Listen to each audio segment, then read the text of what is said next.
Kami di Kompas Sulsel, saudara. Di sesi dialog kali ini saya Edwin Darwis akan memandu tema terkait dengan adu strategi di Pilwali Makassar.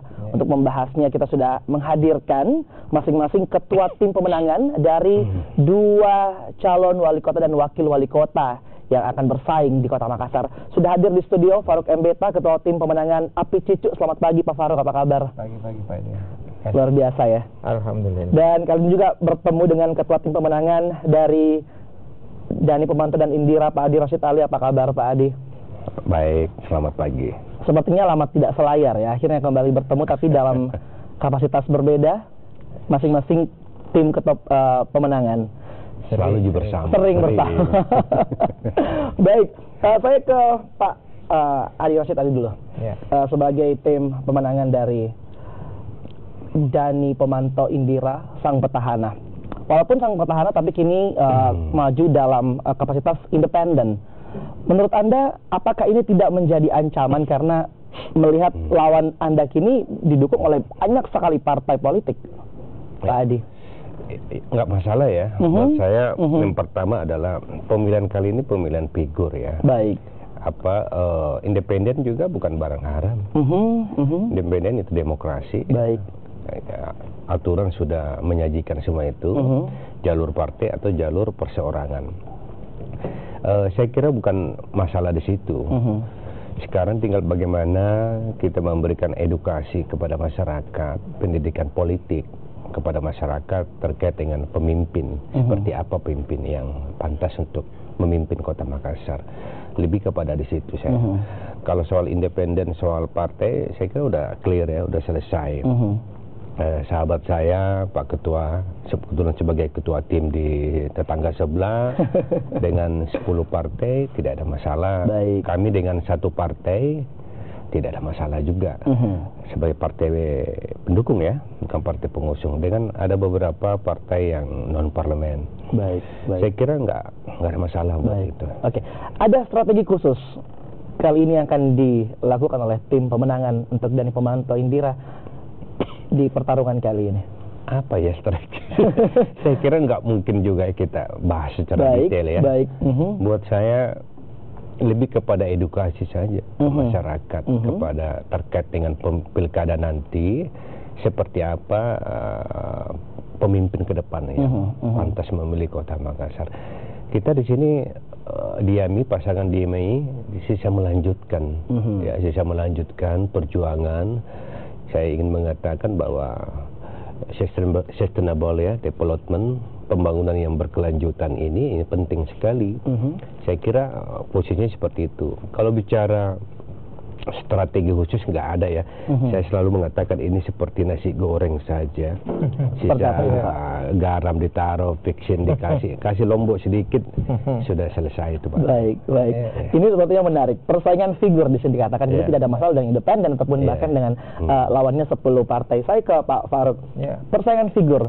Lalu figur pada Api Cicu itu seperti apa? Mengingatkan bahwa Api adalah satu sosok yang baru-baru muncul sekarang. Kemudian kalau kita Cicu kan sudah sangat matang seperti itu. Bagaimana untuk meningkatkan figur di Api Cicu ini? Ya, kalau itu kita pahami bahwa kita punya keterbatasan di situ. Beda kalau incumbent dari hal popularitas dan bersosialisasi. Kami yakin dan itu menjadi tantangan buat kami. Karena figur seperti Pak Api yang profesional muda, tambah Ibu Cicu muda, tapi paling tidak sudah memahami birokrasi. Beliau adalah wakil ketua DPRD. Tapi saya sepakat sama sahabat saya Pak Ara bahwa memang kita butuhkan ini adalah edukasi. Kenapa edukasi? Ini persoalan selera masyarakat saja yang diikutkan. Artinya hari ini kemudian selera masyarakat dia berhak untuk mencari figur yang terbaik di antara semua itu. Apakah dengan jalur independen ataukah jalur dengan partai politik, itu hanya persoalan cara atau jalannya saja. Yang pasti bahwa paling tidak pilkada wali kota hari ini mempersiapkan atau masing-masing kami ini punya cara untuk mengedukasi masyarakat bagaimana masyarakat bisa memilih lebih demokratis, masyarakat bisa memilih figur yang terbaik sehingga dia mendapatkan figur yang paling cocok di wali kota ke depan. Oke, edukasi seperti apa sih yang dimaksudkan? Apalagi kan saat ini kalau Api Cucu lawannya petahana loh Pak, tidak gampang untuk kita tahu bagaimana kredibilitas juga elektabilitas dari petahana biasanya lebih tinggi. Tidak masalah buat kita, tidak masalah. Ini menyangkut selera pasar. Jadi memang menurut saya figur ini kan sembari kita mencoba dan kalau kita di koalisi 10 partai politik itu memang sangat menjanjikan hal itu. Dan kedua, bagi kami di partai politik ini menjadi sajian yang selama ini teman-teman cuma latihan, mungkin kali ini adalah bagian dari pertandingan yang harus dimenangkan. Baik.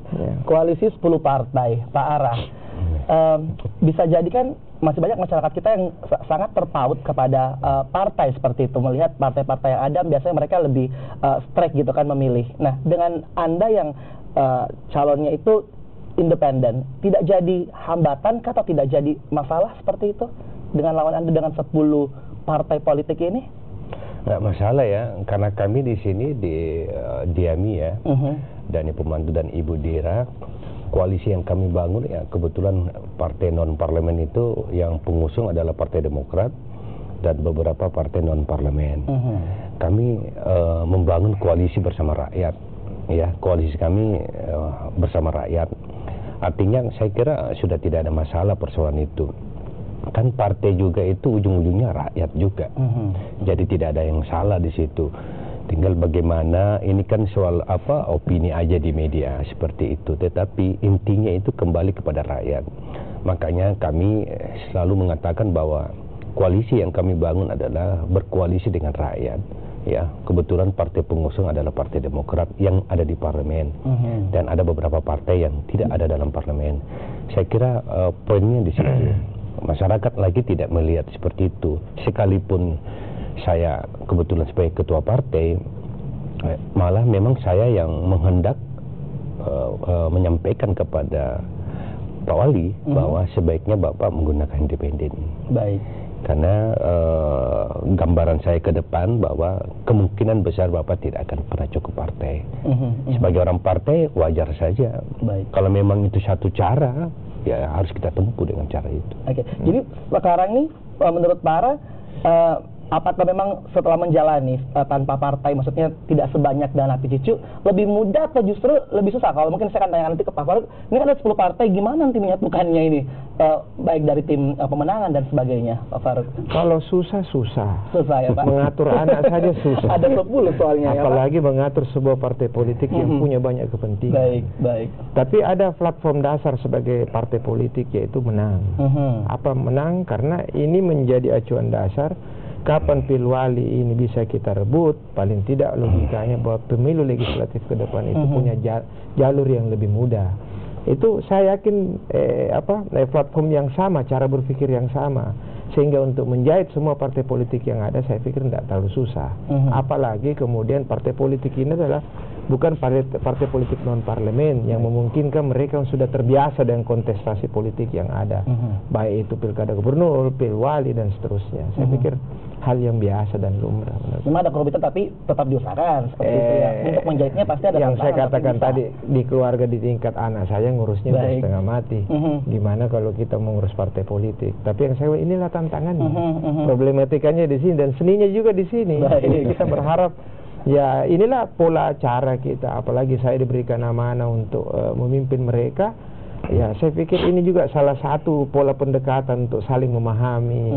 Kemudian karakteristik antar partai politik kan berbeda-beda, dan ini yang kita pola, tapi ya kita berikanlah mereka untuk sama-sama bisa di sini terlihat kebersamaannya. Baik. Nah, berbicara tentang partai politik, di semakin dekat dengan pilkada serentak khususnya untuk Pilwali Makassar, kita juga mendapat kabar bahwa memang Ical ini beralih ke Partai Golkar. Nah, saya akan tanyakan nanti kira-kira ada dampaknya tidak ya? Kita akan bahas nanti usai jeda. Tetaplah bersama kami di Kompas Sosial.